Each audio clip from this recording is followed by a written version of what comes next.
Átomo al Cosmos. ¿Cómo les va? Gusto de saludarlos nuevamente en Exploradores del Átomo al Cosmos. Vamos revisando la ciencia hecha por chilenos, chilenas, aquí en nuestro país, también cruzando fronteras, y no solamente a nivel de la Tierra, sino también del océano, porque en este capítulo los quiero invitar a hacer un viaje por las grandes profundidades del océano a través de una interesante conversación que tendremos con el oceanógrafo Osvaldo Ulloa, académico de la Universidad de Concepción y director del Instituto Milenio de Oceanografía, el IMO. Varios temas que queremos conversar en este Exploradores. Fíjese que en enero de 2018, en este año, la expedición Atacamex, a cargo de IMO, consiguió una verdadera hazaña al lograr descender a más de 8.000 metros de profundidad en el mar chileno. La fosa de Atacama, lo que marca un hito para la oceanografía mundial, y también, lo vamos a estar conversando, abre las puertas para seguir descubriendo los misterios de los océanos. Y para lograr llegar hasta el punto más profundo de esta fosa, los investigadores de IMO contaron con Audacia, un vehículo oceanográfico autónomo de última tecnología que fue diseñado y fabricado especialmente para los requisitos de esta expedición. Una red que pesa 1 tonelada o MOGNES es otra de las tecnologías de punta que se utilizaron en esta expedición. Con ella se colectaron extrañísimos organismos, incluyendo peces que habitan a 4.000 metros de profundidad y que hasta ahora eran completamente desconocidos. Vamos a explorar los océanos aquí en Exploradores. Las grandes profundidades del océano son un misterio y solo se conocen escasamente, pese a que abarcan más de la mitad de nuestro planeta. Los invito a ver el primer reportaje del capítulo de hoy que habla de este tema y también del hito que marca Atacamex, la exploración de nuestros mares. El ser humano llegó a la Luna, ha explorado Marte, ha investigado los desiertos, las selvas, el Ártico y la Antártica. Pero del mar, que abarca más del 70% de la superficie del planeta, aún se sabe muy poco. Estudiarlo es un desafío que a nivel mundial los científicos tienen pendiente. The ocean controls quality of the air that we breathe. It provides us with food. I think there's still so much more to discover, and as we develop technologies to answer new questions. Sabemos que en promedio el mar tiene 4.000 metros de profundidad. Sin embargo, hay zonas llamadas fosas oceánicas que pueden llegar a descender hasta los 11.000 metros. Se trata de lugares que tienen condiciones tan extremas que han puesto en jaque su exploración. Es un ambiente oscuro, no existe luz. Es un ambiente frío, estamos hablando entre 1 y 2 grados de temperatura. Pero lo más importante es que es un ambiente donde las presiones son altísimas. En los océanos hay unas 30 fosas, y gran parte de ellas están en el Anillo de Fuego del Pacífico. Entre la costa de Ecuador y el sur de Chile se encuentra la fosa de Atacama. Sus casi 6.000 kilómetros la posiciona como la más extensa del mundo, y hasta 2018 se trataba de un lugar prácticamente inexplorado. La fosa de Atacama en particular es el lugar donde la Tierra se traga parte de su corteza terrestre. Una placa, en este caso la placa de Nazca oceánica, se hunde en la placa continental. Y esto hace, por ejemplo, que se forme la cordillera de los Andes, que se formen las cadenas volcánicas, que tengamos un país tremendamente sísmico, que se produzcan tsunamis. En 1997, científicos italianos y chilenos la exploraron por primera vez, alcanzando 7.700 metros de profundidad. Sin embargo, en enero de este año, la expedición Atacamex, a bordo del buque científico chileno Cabo de Hornos, a cargo de investigadores chilenos del Instituto Milenio de Oceanografía, consiguió una verdadera hazaña al descender con un vehículo autónomo hasta los 8.081 metros y obtener muestras de agua y organismos. Las tecnologías utilizadas, que fueron desarrolladas en distintas partes del mundo, resultaron claves para conseguir este verdadero hito para la ciencia internacional. La colaboración internacional es fundamental, ya que estas personas que nos acompañan son quienes están desarrollando las tecnologías. Por lo tanto, el participar con ellos nos va a permitir generar una transferencia tecnológica para que en las próximas campañas, en los próximos cruceros, seamos capaces nosotros mismos de llevar a cabo esta investigación al mismo nivel del que lo estamos haciendo en este momento. Nuevas tecnologías se están desarrollando en el mundo. Nosotros debemos ir incorporando esta tecnología y además invitar a los jóvenes científicos a ser parte de este desafío de explorar nuestras últimas fronteras que tenemos en nuestros ecosistemas naturales. La expedición Atacamex, que fue financiada por la iniciativa científica Milenio y CONICIT, y que contó con el apoyo de la Armada de Chile y de particulares, es un hito para la oceanografía chilena, pero a la vez es el punto de partida para que los científicos asuman nuevos desafíos en esta aventura por descubrir los misterios del océano profundo. Bien, ya les comentaba, vamos a hablar de esta expedición, todo lo que fue el desarrollo y, por supuesto, muy importante, qué deja, cuáles son los beneficios para la ciencia nacional y también internacional aquí en Exploradores. Ya estamos con el oceanógrafo Osvaldo Ulloa, académico de la Universidad de Concepción y director del Instituto Milenio de Oceanografía, quien durante casi 5 años trabajó gestando la expedición Atacamex. Muchas gracias por acompañarnos, bienvenido a Exploradores. Muchas gracias, Nicolás, un placer estar aquí. 5 años y fueron 10 días, tú me contabas. Sí, 8 días exactamente que duró la expedición Atacamex. Como tú decías, hace 5 años tomamos la decisión de ir a explorar el océano abierto, el océano profundo y entre eso la fosa de Atacama. ¿Por qué tomaron esa decisión? ¿Por qué el atractivo de la fosa de Atacama? No sé si es atractivo, pero finalmente tomar una expedición, estar 5 años preparando la ida a este lugar en específico. Porque es un hito y porque es un símbolo de lo que significa un lugar del planeta que es desconocido y es tan propio, es tan nuestro y del cual desconocemos prácticamente todo. Yo ya lo he dicho anteriormente, ¿cierto?, que la fosa de Atacama, si no existiera la fosa de Atacama no tendríamos la cordillera de los Andes, no tendríamos los tsunamis, no tendríamos terremotos, no tendríamos volcanes. Y por lo tanto algo que es propio de los chilenos y sin embargo no habíamos podido acceder de la forma que lo hicimos. Entonces para nosotros era, cuando decidimos ir a estudiar el océano profundo frente a Chile, obviamente que la fosa de Atacama era algo que era un objetivo que era tremendamente importante para nosotros como país. Antes de entrar, Osvaldo, a la investigación misma que desarrollaron ahí en esos días, me imagino que también lo clásico de este tipo de exploraciones, contratiempos iniciales, hay que reagendar, también el tema de la tecnología. Ustedes estaban llevando tecnología de punta, que ha sido también todo un trabajo de estos últimos años para llegar con todos los elementos y poder hacer un buen trabajo. Bueno, exactamente. La planificación significó tomar varias decisiones en el camino, entre ellas qué tecnología íbamos a utilizar y además con los recursos que teníamos como país. O sea, nosotros no somos una potencia mundial en términos científicos ni oceanográficos, ni disponemos de los recursos que tienen los países ricos, que son los únicos que investigan estos ambientes. Por lo tanto, en este caminar hacia llegar a la expedición, tuvimos que tomar decisiones, qué tecnología íbamos a ocupar, qué cosas íbamos a mostrar en nuestra primera expedición, con quién nos íbamos a contactar, en qué buque lo íbamos a hacer. Y obviamente pasaron muchas cosas, o sea, las probabilidades de que tuviéramos éxito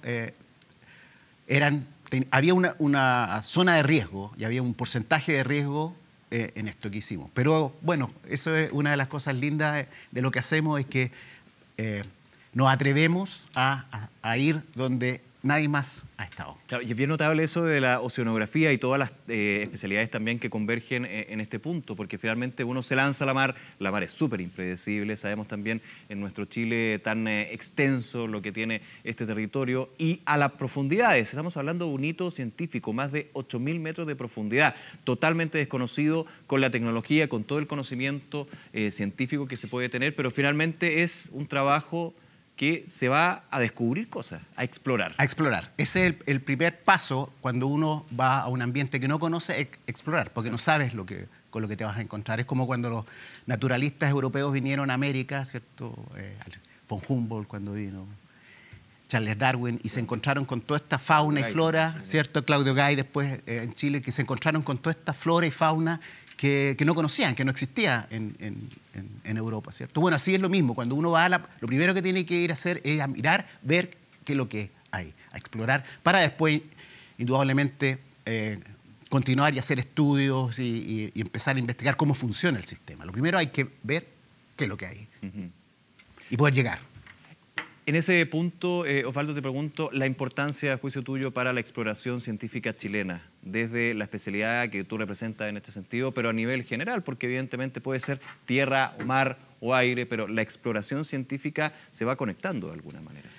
Indudablemente, y en particular el océano. O sea, nosotros somos un país que dependemos tremendamente del mar y no nos damos cuenta. O sea, el aire que respiramos, el 50% viene del océano, las comunicaciones, los recursos marinos, nuestra geografía depende del océano y por lo tanto tenemos una responsabilidad también como sociedad, ¿cierto?, de estudiar el océano que tenemos frente a nosotros, que además tiene una implicancia global. O sea, lo que nosotros estudiemos aquí finalmente igual está impactando al resto del mundo. Por lo tanto, lo podemos hacer, tenemos una ventaja comparativa que lo tenemos aquí al frente. Y hay que aprovecharlo justamente. Osvaldo, vamos a seguir conociendo lo que fue esta Atacamex, esta expedición. Para realizarla, evidentemente, fue fundamental contar con otros elementos, contar con tecnología. ¿Cómo de alguna manera se fue preparando este desarrollo? 5 años, de hecho, de planificación. ¿Qué se diseñó? Lo vamos a ver en la siguiente nota. El 29 de enero de 2018 marcó un hito en las investigaciones oceanográficas del mundo. Un equipo multidisciplinario de científicos, liderados por el Instituto Milenio de Oceanografía con sede en la Universidad de Concepción, IMO, logró llegar al punto más profundo del mar chileno que se ha podido registrar hasta ahora. Audacia se llama el instrumento tecnológico que consiguió esta hazaña, tras sumergirse 8.081 metros al fondo del océano, en la fosa de Atacama. Son vehículos autónomos que pueden llegar al fondo sin ser tripulados y sin tener ninguna conexión con el buque. Estos vehículos, que en inglés se le llaman los lander, bajan por gravedad, van colectando datos a medida que bajan. Una vez que llegan al fondo se depositan ahí y permite tener varias observaciones según los sensores y los instrumentos que uno le ponga. Los sensores del lander toman muestras de salinidad, temperatura, presión y oxígeno. Además puede colectar agua, organismos y tiene una cámara que permite registrar imágenes del fondo marino. IMO trabajó 5 años en este proyecto. Uno de los principales desafíos fue desarrollar la tecnología que se adaptara a las condiciones y necesidades de esta expedición. Para conseguirlo, tuvieron que sincronizar el trabajo de expertos de distintas partes del mundo. Este sistema, que implicó un gran reto logístico, les permitió construir un vehículo oceanográfico especialmente diseñado para las exigencias de los científicos chilenos. En Alemania desarrollaron las boyas. En Estados Unidos se construyó la mayor parte del hardware que se va a utilizar dentro del vehículo. Entonces, coordinar que todas estas empresas pudieran responder en el tiempo que nosotros necesitábamos fue el problema logístico más importante al que nos enfrentamos. Otro de los desafíos que impuso la construcción del lander fue utilizar materiales que tuvieran la capacidad de resistir la presión que hay en las profundidades, pero a la vez que fueran lo suficientemente livianos para flotar y salir a la superficie. Kevin Hardy, ingeniero estadounidense experto en el desarrollo y construcción de vehículos oceanográficos, fue quien trabajó junto a IMO en la fabricación de Audacia. Yeah, it's been magic. I think of all the cruises I've ever been on my whole life, I think this could be my favorite. We come from different nations, we have different nationalities, but we are citizens of the world, and so we should work together on the single planet that we have. And so working with the Chileans has been an extraordinary event for me. I've never been to South America till now. Can't explain why. It's a beautiful place with wonderful people and challenging oceans. And here in Chile, you go from the distance between the top of your highest mountains in the Andes to the bottom of your trench is the greatest in the world. And we are the first to explore the range. So that challenge itself is enough to wake you up in the middle of the night with a certain amount of passion to do this job. En la expedición se logró obtener información valiosa para conocer el fondo marino. Además de lo que arrojen esos resultados, el primer gran objetivo se cumplió con éxito. Los científicos chilenos comprobaron su capacidad para realizar expediciones que están en las fronteras de la ciencia. Este hito abre nuevas interrogantes científicas e impone más desafíos que apuntan a seguir descubriendo los misterios de nuestro océano.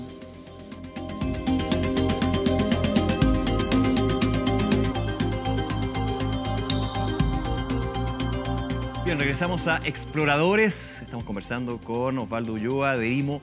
Osvaldo, lo vimos en la nota antes de la pausa, la importancia que tiene la tecnología en esta expedición de 5 años de planificación para ir a la fosa de Atacama. Hablábamos de Audace en la nota.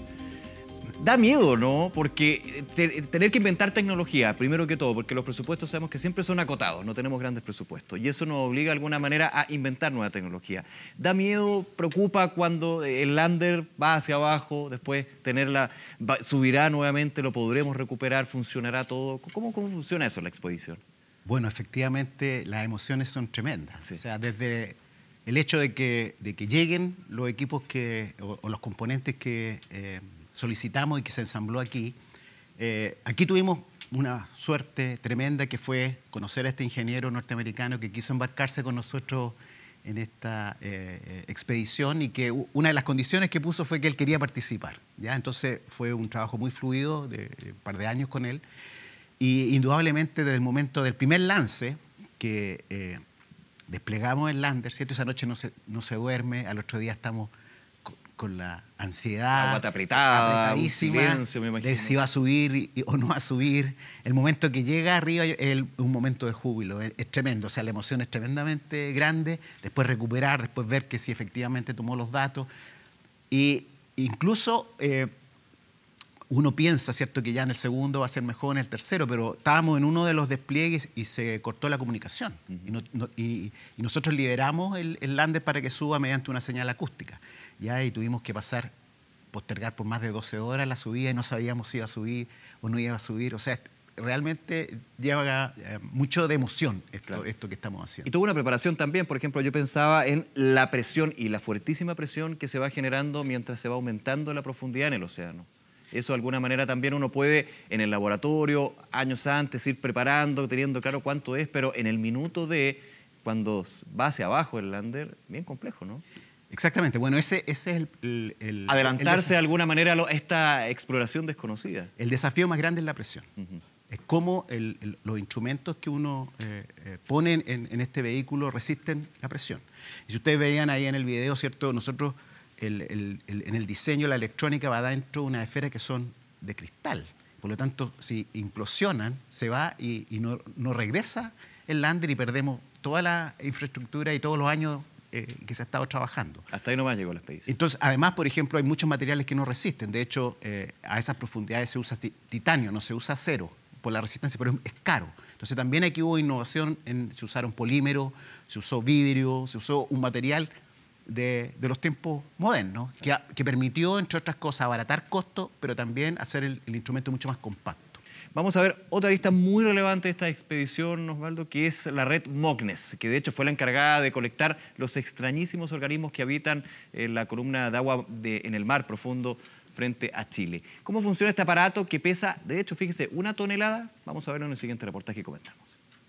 Colectar una gran cantidad de organismos, entre ellos extrañísimos peces que viven entre los 4.500 y 5.000 metros de profundidad y que eran completamente desconocidos hasta ahora, fue otro de los hitos que marcó la expedición Atacamex, organizada a fines de enero de 2018 por el Instituto Milenio de Oceanografía, IMO. Es la primera vez que se consigue obtener especies de estas profundidades en el océano del hemisferio sur del mundo. Hay más de 6 o 7 diferentes tipos de peces, son todos sorprendentes. Han desarrollado una capacidad de adaptación para vivir en las profundidades, la presencia de fotóforos, órganos luminosos, esas mandíbulas con unos dientes realmente increíbles, la capacidad de distensión del estómago, en fin, es algo sorprendente. Pensemos en los tipos de pulpo que salieron esas extrañas medusas transparentes, unos poliquetos de una forma preciosa. O sea, hay incluso un poco de arte allá abajo. Para conseguir estas muestras se usó una red llamada MOCNES. Se trata de un equipo de alta tecnología construido en Estados Unidos y que tiene la capacidad de sumergirse hasta los 6.500 metros de profundidad. Este instrumento oceanográfico tiene 6 capas o redes que funcionan de manera secuencial, tomando muestras de las distintas profundidades que alcanza y luego subiéndolas a la superficie. Este equipo cuenta con un set de mallas que permiten hacer muestreo estratificado en la columna de agua y adicionalmente a esto permite obtener datos oceanográficos del punto de vista físico. El equipo consta con un sensor de oxígeno, otro de presión, otro de conductividad, que vale decir que uno puede medir la salinidad en la columna de agua, y adicionalmente uno de fluorescencia. Oceanographers to go into the ocean and to sample different depths with multiple nets. And this helps us to understand why animals are distributed the way they are in the world's oceans. Operar este equipo fue una de las principales dificultades con las que se enfrentó el IMO durante la expedición. Esto porque se trata de un enorme instrumento que pesa cerca de 1 tonelada y mide 3 metros de ancho y 5 de alto. Es una operación delicada, el equipo es delicado y requiere de mucho cuidado, mucha coordinación entre los científicos y la tripulación del barco para no correr ningún riesgo de romper el equipo o también afectar a alguien, dado que como es un equipo muy pesado, también hay un tema relacionado a la seguridad de las personas. Los organismos colectados abren nuevas interrogantes. ¿Cómo se han adaptado para habitar zonas en donde no hay luz y la presión es cientos de veces superior a la que hay en la superficie terrestre? Desde sus laboratorios, los científicos de IMO tienen un nuevo desafío: dar respuesta a esta pregunta y así lograr entender cómo es la vida en las profundidades del océano. A ver, me encantó esa frase de Marcelo Oliva en el reportaje. Hay un poco de arte allá abajo. Ese arte hay que captarlo y es parte también de Mognes, del Lander, de lo que hemos ido comentando junto a Osvaldo. Esa arte que se da, esa evolución, esa forma que tienen los organismos a 8.000, 6.000, 7.000 metros de profundidad de poder subsistir. Eso también es bien atractivo para lo que fue la expedición, ¿no? Y para lo que se viene por en adelante. Indudablemente, uno se maravilla, ¿cierto? Y yo creo que eso también es algo que logramos con esta expedición, que fue justamente recolectar material audiovisual que podamos justamente mostrarlo a la sociedad chilena, que se puede maravillar tanto como nos maravillamos los científicos cuando descubrimos estas formas nuevas que no habíamos visto antes, estos colores maravillosos, ¿cierto?, de estos organismos que parecen de ciencia ficción o de historieta. Justamente. Osvaldo, y nos quedan unos minutos, pero ¿hacia dónde vamos? Ya tuvimos la expedición exitosa con toda la información, toda la data, toda la experiencia también y conocimiento que pudieron acumular. ¿Qué se quiere hacia adelante? ¿Una nueva expedición, por ejemplo? Indudablemente lo que hicimos con esta expedición fue abrir una puerta y demostrar que es posible, que la ciencia chilena es capaz de estar en esta frontera y de poder acceder al océano profundo. ¿Qué se nos viene? Indudablemente nuevas expediciones para poder conocer más y tratar de entender cómo funciona el océano. Pero yo creo que aquí hay un desafío incluso mucho más grande, porque esto, si bien es una ciencia que es por curiosidad, porque vamos a explorar, tiene una aplicación directa sobre nosotros como país. Porque abajo es donde se están generando procesos, están ocurriendo procesos, ¿cierto?, como la generación de terremotos, de tsunami. Y todo lo que... Y por lo tanto, hacia lo que aspiramos en un futuro, que ojalá podamos tener un sistema de observación en el fondo del mar, como lo tienen, por ejemplo, en Japón, que nos permita justamente entrar a hacer observaciones ya en forma continua y no cada 2 años o cuando podamos. Parte del trabajo entonces que van a desarrollar. Se nos acaba el tiempo, Osvaldo. Nuevamente agradecerte esta conversación muy interesante, el trabajo del IMO también que contamos aquí en el programa. Gracias, que estés bien. Gracias por la invitación, un placer. Bien, nosotros despedimos el programa. Por supuesto, no olvide ver la segunda emisión de este capítulo el viernes a las 8:30 de la mañana, sábado 5:30 de la tarde y domingo a las 10:30 de la noche, y todos nuestros capítulos en 24horas.cl. Que estén muy bien. Chao, nos vemos.